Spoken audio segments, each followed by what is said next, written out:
नमस्कार, आप देख रहे हैं punjabkesari.com का विशेष कार्यक्रम बात पते की और मैं हूं आपके साथ कोमल पवार। आज हम एक ऐसे विषय पर बात करने जा रहे हैं जो राष्ट्रभक्ति, इतिहास, संविधान और धार्मिक स्वतंत्रता के बीच की बारीक रेखा को छूता है।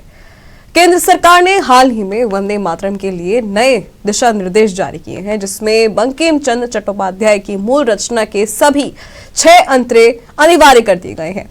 3 मिनट 10 सेकंड का पूरा संस्करण अब सरकारी कार्यक्रमों, स्कूल असेंबलीज और आधिकारिक आयोजनों में राष्ट्रगान जन गण मन से पहले गाया और बजाया भी जाएगा और सभी को खड़े होकर सम्मान देना अनिवार्य होगा।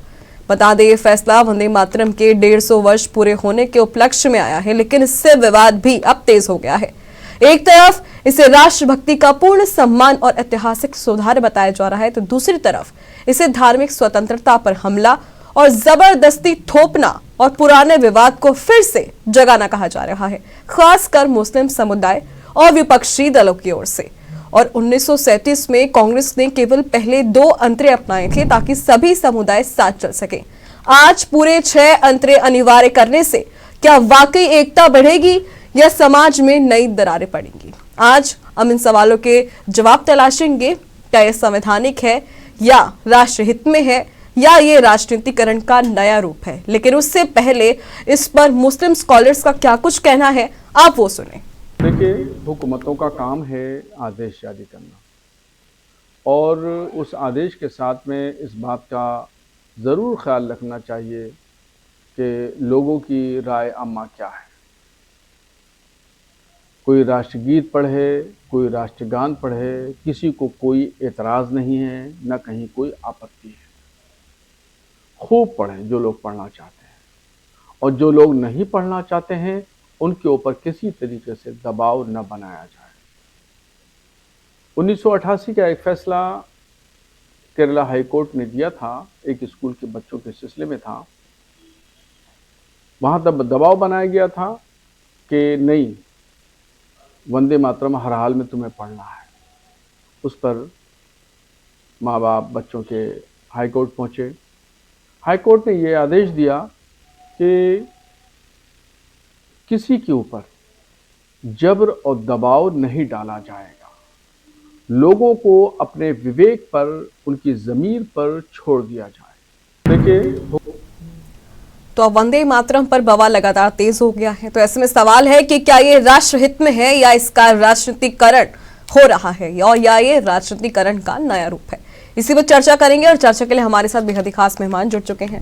हमारे साथ समाजवादी पार्टी से डॉक्टर राकेश प्रजापति हैं, मुस्लिम स्कॉलर हमारे पास यहाँ पर हाफिज नूर है, और हिंदू धर्म से हमारे साथ ब्रह्मचर्य जी जुड़ चुके हैं, और बीजेपी से हमारे साथ महेश वर्मा जी हैं। बहुत स्वागत है आपका।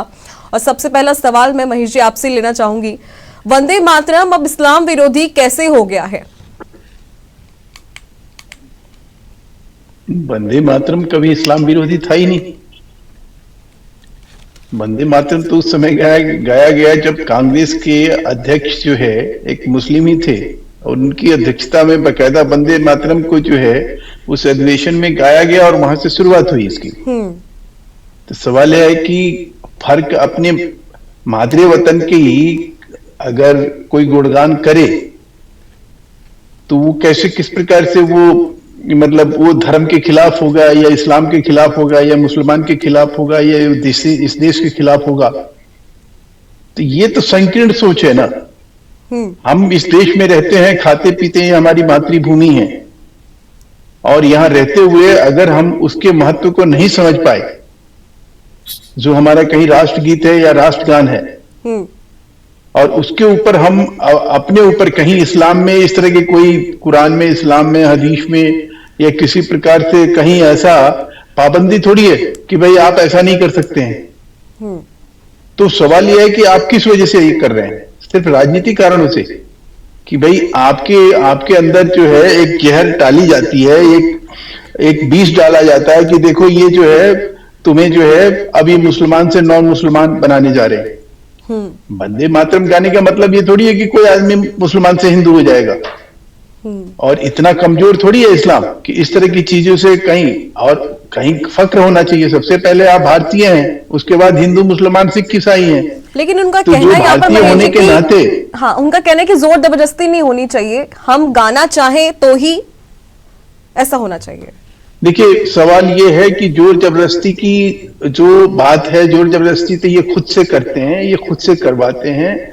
कई लोग जब इसका अपमान करते हैं तो वो चीज गलत लगता है किसी भी भारतीय को। वंदे मातरम का जो है अपमान करना, वंदे मातरम को नहीं गाना, वंदे मातरम को लेके उसके सम्मान में आपको खड़ा नहीं होना, ये अपने आप में जाहिर करता है कि आपको इस देश से कितनी घृणा है और आपको जो है खामखा वो चीज आप करते हो जिससे कि एक नफरत फैलता है, एक दरार पैदा होता है।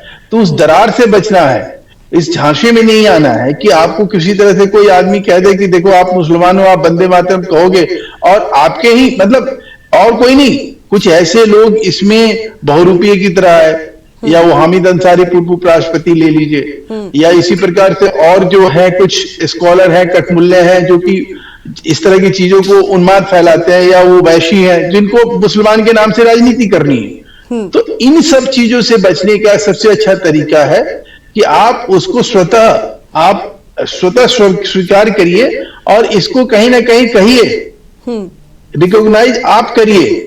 आप इस देश में मुसलमान बाद में हैं, हम हिंदू बाद में हैं, लेकिन हम सबसे पहले भारतीय हैं। तो भारतीय होने का एक सबसे बड़ा जो एक पहचान है उसको मिटने मत दीजिए इन लोगों की राजनीति के चलते।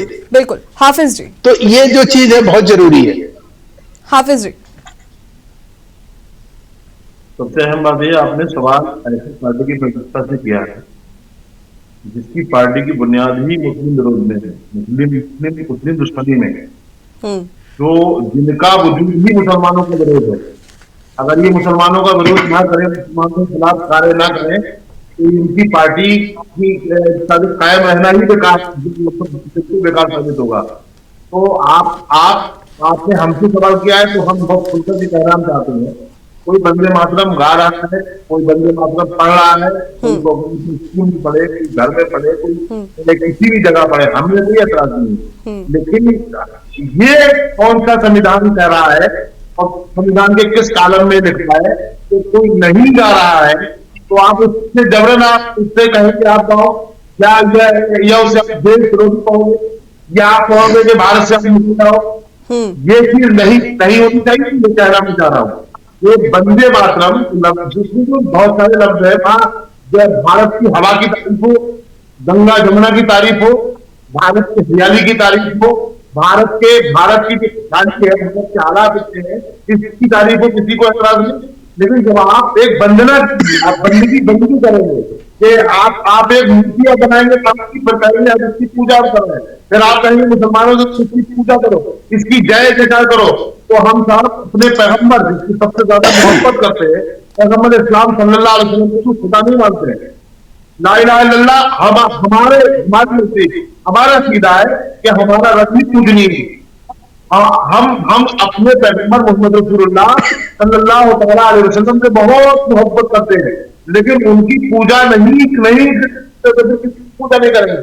हम अपनी माँ की पूजा नहीं करते, हम अपनी बहन की पूजा नहीं करते, अपनी ताकत को देखकर उसकी पूजा नहीं करते, हम चांद की पूजा नहीं करते। आप करते हैं, आपकी बात मुबारक हो, हमें आपकी आस्था और हाफिज जी, जिस देश में आप रहते हैं, आखिरी बात अपनी आस्था और अकीदत हमसे न सकती है, ये मेरी गुजारिश है। ठीक है, लेकिन जिस देश में आप रहते हैं तो राष्ट्रगीत गाने से दिक्कत क्या हो सकती है? ये तो अच्छी बात है ना। साहब, राष्ट्रीय गीत में ये हो कि ये मूर्ति है, भारत को मूर्ति बनाने के पेश फिर आप हो कि इसकी पूजा करो, हम इसकी वंदना करते हैं, हम इसकी बंदगी करते हैं। हमारे मजहब में ये मालूम नहीं है साहब, और अपने मजहब के हिसाब से जीने का अधिकार हमें देश के संविधान ने दिया है और हमें रोक पाएगा। और अगर संविधान का कोई कानून ऐसा हो कि आप राष्ट्रीय गीत नहीं आ पाएंगे तो आप भारत से चले जाएंगे, मेरे विरोधी है, तो आप बताइए संदर्भ करने अपने आप को आपको करने। ठीक है, आचार्य जी प्रतिक्रिया चाहूंगे इस पर। जी हरिओम, नमो नारायण। सबसे पहले कोमल जी, इस देश में लोगों को वंदे मातरम का अर्थ समझना पड़ेगा। जिसमें लिखा है सुजलाम सुफलाम मलियसीतलाम सस्यश्यामलाम मातरम वंदे मातरम। उसमें ये पहला उसका छंद है, जिसके 6 छंद हैं टोटल, जिसमें अपनी धरती की, उसमें बहने वाली हवा की, फूल फल से आचालित होने की, मलय शीतलाम मतलब जिसकी मलय जैसे जिसकी हवा है, मलय एक राज्य था, लेकिन उसकी वर्णना हम कर रहे हैं, उसमें हम अपनी धरती को नमन करते हुए उसकी प्रार्थना कर रहे हैं। ये प्रेरक मंत्र है। आप देखें कि इसको जब सबसे पहला था जिसने कि एकजुटता हमारे अंदर डाली, और सभी गाते थे, हिंदू मुस्लिम सभी स्वतंत्रता की लड़ाई में इसको गाते थे। 1882 में जब ये पब्लिश हुआ था बंग दर्शन में, अगर मैं गलत नहीं हूं, और 1886 में जब इसको आनंद मठ, मैंने पढ़ी है किताब वो जिसकी पिक्चर बनी हुई है, तो पूरा गीत है ये, लेकिन उसमें कहीं ऐसा नहीं है कि जो सांप्रदायिक हो। अब जैसे अभी हाफिज जी कह रहे थे कि हम संविधान को मानते हैं, तो संविधान की मूल प्रति में तो सारे देवी देवता हैं, गीता का भी वर्णन है, सब भगवान राम के भी चित्र हैं, उनको माने। फिर ये कहते हैं कि हम जो है संविधान को मानते हैं, तो संविधान को मानते हैं तो राष्ट्रगान में जय हो जय है जो है उसको क्यों नहीं बोलते हैं? वहां पर तो मुंह में एकदम मुंह में जो है बबलगम रख के बैठ जाते हैं, कुछ नहीं बोलते। इस हिंदुस्तान में हम लोगों ने, सनातनियों ने, लब पे आती है दुआ बन के तमन्ना तेरी, इकबाल जिसने हमारे देश को बांटने का सबसे बड़ा काम किया, उसकी मदरसों में ये कर सकते हैं। उसमें क्या है? उसमें भी खुदाया वर्ड आता है। हम तो अपने कान में शीशा नहीं डाल देते पिघला हुआ, लेकिन चल रहा है ना नैरेटिव कि हम नहीं करेंगे, हर चीज का विरोध करना है। अरे जब मरने के बाद जिस जमीन की कब्र पे, जो जमीन में दफन के होके कब्र बना लेते हो और उसको उसके वहां जाकर फातिहा पढ़कर चूम रहे होते हो, तब वो जमीन की पूजा नहीं है क्या? वो भी जमीन की पूजा। ये है, हमने सनातन धर्म की किसी भी बात का विरोध करना है। अगर यही संस्कृत में होता और उसको उर्दू में होता, तो ये अभी जो है उसको छाती पीट पीट के सारे पढ़ रहे होते। उसमें क्योंकि 2 छंद संस्कृत के, बाकी बांग्ला के हैं, और उसके 5वें छंद में दुर्गा जी का, लक्ष्मी जी का जो वर्णन है वो शक्ति के रूप में किया गया है। इसीलिए, और ये शिक्र की बात करते हैं कि अल्लाह के अलावा कोई नहीं है, तो ये जितनी दर्गाएं पूजे पैगंबर के हाथ चूम रहे होते हैं, उनके पैर चूम रहे होते हैं, तो ये क्यों कर रहे होते हैं? फिर ये उनको बंदी कर देना, उखाड़ में सारी दरगाहें, यहाँ से सारी मजाने तोड़ दे एक साथ। ये सब और सब द्विअर्थी बातें हैं, दोगलापन, और अपने आप को एक श्रेणी में डालना, और ये मुस्लिम लीग की स्थापना को दोबारा जीवित करना, ये उसका षड्यंत्र चल रहा है। ठीक है, आऊंगी हाफिज जी, आऊंगी। राकेश जी, आपकी प्रतिक्रिया चाहूंगी इस पर।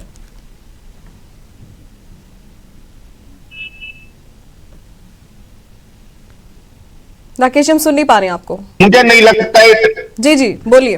देखिए, जिस तरीके से इस मामले को ज्यादा टूल कर रहा है, ये टूल देने की इतनी आवश्यकता नहीं है, क्योंकि इस देश के किसी भी मुस्लिम को, किसी भी हिंदू को, किसी भी सिख को, ईसाई को राष्ट्रभक्त बताने केवल राष्ट्रगीत गाना जरूरी नहीं है। केवल राष्ट्रगीत कोई है ना, मन में राम बगल में ईंट है, मिल जाए तो बहुत ही पीट है, एक कहावत है गांव में खूब चलती है। तो कहने का मतलब यह है कि केवल हम जो है, अगर केवल वंदे मातरम हम गाते हैं और देश की है, जैसे कि भाजपा के लोग ये कहते रहे कि मलयज शीतलाम, बताइए कहां का जल शुद्ध किया इन्होंने? क्या गंगा शुद्ध हुई? कितना करोड़ों अरबों रुपए का बजट खा गए गंगा के नाम पर। हवा शुद्ध करने के लिए आज क्या किया इन्होंने?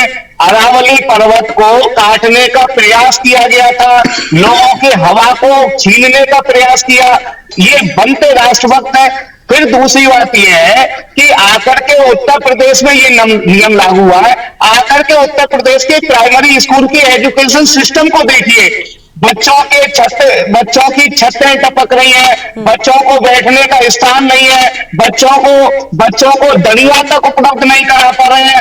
फर्नीचर तो बहुत बड़ी बात है, बच्चों को इंफ्रास्ट्रक्चर नहीं दे पा रहे हैं, बच्चों के स्कूल नहीं बने हुए। ये चर्चा इस पर होनी चाहिए। केवल वंदे मातरम कहने से अगर स्कूलों का विकास हो जाएगा तो ठीक है। चलिए ठीक है। पहले तो जो भी कोई वंदे मातरम का कोई विरोध नहीं करेगा, मुझे लग रहा है कोई नहीं करेगा, क्योंकि जैसे जनगण गाते हैं वैसे वंदे मातरम ही गा देंगे, कोई दिक्कत नहीं है। लेकिन बात ये हो, ठीक है ठीक है महेश जी, यहाँ पर साफ तौर पर मुस्लिम स्कॉलर्स की अगर मैं बात करूं, समाजवादी पार्टी की बात करूं, तो उनका साफ तौर पर कहना है कि वंदे मातरम स्वतंत्रता संग्राम का प्रतीक था, लेकिन आज इसे अनिवार्य बनाकर बीजेपी उसे राजनीतिक हथियार बना रही है। महेश जी, देखिए, सबसे पहली बात यह है कि वंदे मातरम से आपको इतनी परहेज है तो वंदे मातरम ट्रेन चलती है। वंदे मातरम के नाम से कई राज्यों में जो है वंदे मातरम को अनिवार्य भी किया गया। जैसे इन्होंने कहा, हाई कोर्ट ऑफ राजस्थान जो है ऑलरेडी वंदे मातरम के ऊपर अपना आदेश दे चुका है कि उस पर किसी तरह की कोई पाबंदी नहीं लगाई जाएगी, स्कूलों में इसको गाया जा सकता है। ये विषय जो है गहलोत सरकार ने ही उठा था, गहलोत सरकार ने तब ये निर्णय लिया था। संविधान सभा में इसको अंगीकार किया गया, स्वीकार किया गया, राष्ट्रीय गीत के रूप में ये भारत सरकार के गजट में ऑलरेडी आ चुका है। उसके बावजूद भी विरोध करने का जो आधार शुरू हुआ वो कब शुरू हुआ? जब अंग्रेजों ने फूट डालो की राजनीति के तहत जो है कुछ मुसलमानों को इस बात के लिए तैयार किया कि तुम इसको विरोध करो। अब उस विरोध के चलते ये बात के दिनों में, नहीं तो पहले तो ये कांग्रेस के अधिवेशन में गाए जाते थे। हमारे जो स्वतंत्रता सेनानी हैं वो गाते गाते उन्होंने फांसी के फंदों को चूमा, तो उसको किसी भी तरह से, तो क्या वो जो मुसलमान थे जो वंदे मातरम बोलते हुए उन्होंने फांसी के फंदे चुमे, क्या वो मुसलमान अब नहीं रहे? और इस तरह की सोच और इस तरह के बहकावे की बात, और पढ़े लिखे लोग भी अगर इस तरह की बात करेंगे कि भाई इससे इस्लाम अछूत होता है, और ये कह रहे हैं ये तो इस्लाम में माँ के पैरों को जन्नत कहा जाता है, और ये कह रहे हैं कि हमारे माँ बहन की पूजने की, हमारे यहाँ माँ बहन की आदर और सम्मान करने की कोई है ही नहीं, तो इससे बड़ा जो है इस्लाम को कलंकित करने वाला बयान और विचार हो ही नहीं सकता। इस्लाम में इस तरह से कुछ है ही नहीं जो ये बोल रहे हैं मौलाना साहब। लेकिन जो सबसे बड़ी बात है वो ये है कि इस बात को लेके इनको लोग भड़काएंगे। अब ये भड़क जाए, ये सड़क पे उतर जाए, या ये कुछ ना करे या उसको नहीं माने, ये इन तक है, इनकी बुद्धिमत्ता है। अगर ये कुछ गलत करेंगे, कानून के खिलाफ कुछ भी करेंगे, इनके खिलाफ कार्रवाई होगी, ये तय है। बिल्कुल ठीक है। हाफिज जी, भारतीय जनता पार्टी के प्रवक्ता महोदय ने या तो सुना नहीं है या जानबूझ करके इनकी आगे से बचाड़ा खड़ा करने की उन्होंने कहा कि इन्होंने कहा है कि हमारे यहाँ बहन का आदर सम्मान नहीं। आप बताइए, निकालिए बयान। हमने ऐसे कहा, मतलब माँ बहन का आदर सम्मान तो इतना है, आपने ही बता दिया कि हमारे यहाँ माँ के पवित्र जन्नत है। तो आपको तो ये बात सोचना, इबादत में और आदर सम्मान में बहुत बड़ा फर्क है।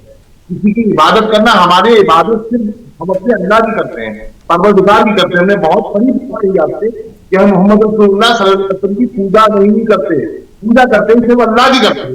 वो हमारे सामने लाई। अब आप इसको माँ बहन, ये तो ये पूजा थोड़ी है, अरे ये पूजा हम थोड़ी, आप अपने मातृभूमि के सम्मान में अगर कोई बात कह रहे हैं तो ये आप उसको पूजा क्यों करार दे रहे हैं? ये बात किसने कही? जो आपने बोली है यार, झूठ बोल रहे हैं चैनल पर, हम हमारे सामने ही कर रहे हैं। मतलब दूसरी तो कह रहे हैं कि हमारे यहाँ माँ बहन की पूजा नहीं है, तो पूजा का मतलब क्या होता है? ये समझाओ ना। इबादत होता है। नहीं, इबादत तो हम हिंदी में पूजा कहते हैं, आप इबादत कहते हो। आप जिसके सम्मान में कुछ बोलते हो, जिसके सम्मान में सजदा करते हो, जिसके सम्मान में आप उठ के खड़े हो जाते हो, जिसके सम्मान में आप बैठते हो, जिसके सम्मान में आप हाथ जोड़ते हो, हाथ फैलाते हो, उसी को पूजा कहते हैं ना। उसको कहते हैं पूजा ना। हाँ, तो आप अगर अपने माँ के सम्मान में उनको सलाम कर लो, उनके आगे झुक जाओ। जैसे अभी कहा महामंडलेश्वर ने क्या कहा कि भाई आपके यहाँ जो है मजारे पूजी जाती है, तो नहीं मजारे पूजी जाती है, बरेलवी में क्या है? ये भी षड्यंत्र है आपका, ये भी आप लोग गलत मैसेज दे रहे हो दोस्तों। हमारे यहाँ मजारों पर जाकर के दुआएं की जाती है, वो भी अल्लाह से। नहीं तो आप ये भी कह रहे थे ना कि मजार में क्या करते हो? आप पूजा ही करते हो ना एक प्रकार से, और क्या करते हो? जनाब अरे हम क्या बात करते हो, आप मत्था टेकते हो, आप सर झुकाते हो मजार के आगे। वहां तो हम अपनी माटी की हाथ चूम लेते, पैर चूम लेते, पैर चूम लेना, हाथ चूम लेना। कोई बात, अब वो जबरदस्ती आपको अगर नहीं मानना है, आपको नहीं मानना, आप मत मानो ना। आपको कौन कह रहा है? आपको हम किसी, आपको भड़काना है आप भड़काओ, आप मुसलमान को भड़का सकते हो जितना भड़का सकते हो। अब ये भारतीय जनता पार्टी का फैसला नहीं है, ये इस देश के सरकार का फैसला है। और सरकार के फैसले को अगर कल आप नहीं मानोगे तो उसके लिए आप जिम्मेवार हो ना, हम थोड़ी जिम्मेवार है। हम तो मानेंगे, हम तो मानेंगे, भी ये हिंदू हम मानेंगे। हम पहले भारतीय मानते हैं अपने आप को, हम भारतीय मानते हैं, सबसे पहले भारतीय, उसके बाद हिंदू और मुसलमान है। आपको, आप पहले ये बता दो कि आप पहले मुसलमान हो कि पहले भारतीय हो। आपने भारत के सम्मान में, आप मुझे बताओ ना, आप पहले मुसलमान हो कि पहले भारतीय हो? नहीं, ये सवाल है मेरा। अरे भाई, मैं, आप छोड़ो, बाबरी मस्जिद पे सुप्रीम कोर्ट का फैसला आ चुका है, वो मान चुके हैं, देश में उस चीज के लेकर विद्वेष नहीं फैलाया जाए। आप पहले ये बताओ, आप इस देश में सबसे पहले मुसलमान हो या सबसे पहले भारतीय हो? मैं आपसे पूछ रहा हूँ कि आप सबसे पहले भारतीय हो या मुसलमान हो? जो आप जवाब नहीं दे रहे हो, कन्नी काट रहे हो। ये मौलाना फजले खैराबादी से नहीं छोड़ा, ये मौलाना किफायतुल्लाह काफी से नहीं छोड़ा। हम क्या है यार, पहले ये बताओ ना, अपनी आइडेंटिटी क्या, आपकी आइडेंटिटी क्या है? आप पहले आप भारतीय हो कि पहले मुसलमान हो? हाफिज जी, पहले आप मुसलमान हो, पहले आप हमसे पूछ रहे हो? 50,000 से ज्यादा बासरी आलिमों, हाफिजों, मुफ्तियों, कारियों ने इस मुल्क की आबियारी के लिए जाने दी है अपनी। अरे तो वही मैं पूछ रहा हूँ ना कि आप क्या हो? अरे मैं आपकी बात कर रहा हूँ, आप क्या हो? वो कारी और मौलवी और वो ये सोच के थोड़ी, वो मुसलमान होके थोड़ी लड़े, और भारतीय होकर उन्होंने अपनी शहादत दी है। हाफिज जी, उन्होंने एक सीधा सा सवाल किया है, आप पहले मुस्लिम हैं या पहले भारतीय हैं? योगी हो सकते हैं यार, सारी बातें आप बोल रहे हो। ठीक है देखो मुल्ला जी, आप सारी बातें कर रहे हो, लेकिन वो बात नहीं कर रहे हो जो आपको कहना चाहिए। आप पहले भारतीय हो कि पहले मुसलमान हो, ये बता दो। तो पंडित जी मेरी बात सुनो, मैं मौलाना फजले खैराबादी का वंशज, और मेरे आबा और आप किसके वंशज है? छोड़ दो ना, अपनी जमाने दिए, और आज भी हमारी लोगों में आपके परदादा इस देश में सुन्नी मुसलमान क्या थे? सारे हिंदू थे। सुनो, जो आप तलवार के जोर पे घायल बन के आप लोग मुसलमान, नहीं, आपने इस्लाम से इनकार किया। हमने गोरे अंग्रेजों को मराया था, हम तुम जैसे काले अंग्रेजों को भी हटाएंगे। चिंता मैं वो नहीं बता रहे हो। तुम्हारे गांव में कुछ नहीं है, तुम यहाँ से भागा थे, और वो तो महात्मा गांधी के हाथ जोड़ लो कि तुम्हें रोका गया है यहाँ पे। हिंदुस्तान बाकी और दूसरे देशों की नहीं है तुम्हारी, वहां पर जो आप बैठकर तुम्हारे अंदर किसी भी डर नहीं है। जिस थाली में खाते हो उस थाली में छेद करते हो। तुम्हारे 50,000 तुम 2,000 के नाम लिख के दे तो नाम है 100% इस देश के साथ में गद्दारी करते हो, और वफादारी नाम की चीज नहीं है। जनगण तुम पढ़ नहीं सकते, वंदे मातरम तो दूर की बात है। तुम जो है उठा के तुम जो है इस्लामीकरण करने का जो जज्बा है, इन जो लेके बैठे वंदे मातरम तुम पढ़ना होगा। योगी जी का जो डंडा चलेगा ना, तो तुम्हारे ऊपर वाले भी पढ़ेंगे और नीचे वाले भी पढ़ेंगे। जो क्लब से आगे आएगी वंदे मातरम थी, उनकर चली आएगी। वंदे मातरम इस भारत में रहने पढ़ना होगा तुमको। ये यहाँ पर ये नहीं चलेगा जब मुझसे बोल रहे हैं अपने बाप दादों के साथ पुस्तक के नाम बता नहीं सकते, और यहाँ बैठकर अंग्रेजी बोलते हो। तुम्हारा क्या चल रहा है? तुम्हें ये नहीं पता कि तुम आदमी क्या हो। तुम्हारे अंदर हम लोगों ने अगर हम लोग बहिष्कार कर देना खाने पीने का और रहने का, तो खैरा तो नहीं होगा, नाम तो मंदिरों के आगे तुम लोग रोज बनते जा रहे हो। हमारे ही 3200 करोड़ रुपए भी बजट है, उसमें खाओगे राशन लेने धरती का हो जाएगा, लाइनों में लगते हो 12 15 चाहते। वंदे मातरम बोलने में दिक्कत है, खाते इस देश का हो, इस देश को भूल जाते हो। तुम्हें एक लाइन है कि तुम ही विद्या, तुम ही धर्म, तुम ही हिंदू, तुम ही मर्द, इसमें क्या चलता है? वहां पर बनाते पूरी दुनिया को ठीक है आखिरी ठीक है आखिरी सवाल ठीक है आचार्य जी ठीक है। अरब वाले भी तुम्हें हिंदू मुसलमान कहते हैं, ठीक है और तुमको अछूतों की तकलीफ करते हैं। वहां पर जाकर तुम नालियां साफ कर रहे होते हो, यहाँ बैठे हुए सिर्फ बोल रहे हो कि हम ये नहीं करते वो नहीं करते। आप क्या बात कर रहे हैं? मुसलमान है। चलिए ठीक है, आप तीनों का बहुत शुक्रिया हमारे साथ जुड़ने के लिए, इस चर्चा को बेहद खास बनाने के लिए बेहद शुक्रिया। बहरहाल अब वंदे मातरम को लेकर लगातार सियासी जो हलचल है वो तेज हो चुकी है। ऐसे में कहीं ना कहीं सभी का ये सवाल है कि जिस देश में हम रहते हैं तो उस देश के राष्ट्रगीत को गाने में आखिर किसको दिक्कत हो सकती है, ये सवाल मैं आप पे छोड़ती हूँ। इसका जवाब आप हमें कमेंट सेक्शन में जरूर दें। फिलहाल अभी सिर्फ इतना ही, लेकिन देश और दुनिया के तमाम खबरों के लिए आप देखते रहे पंजाबकेसरी.com। नमस्कार।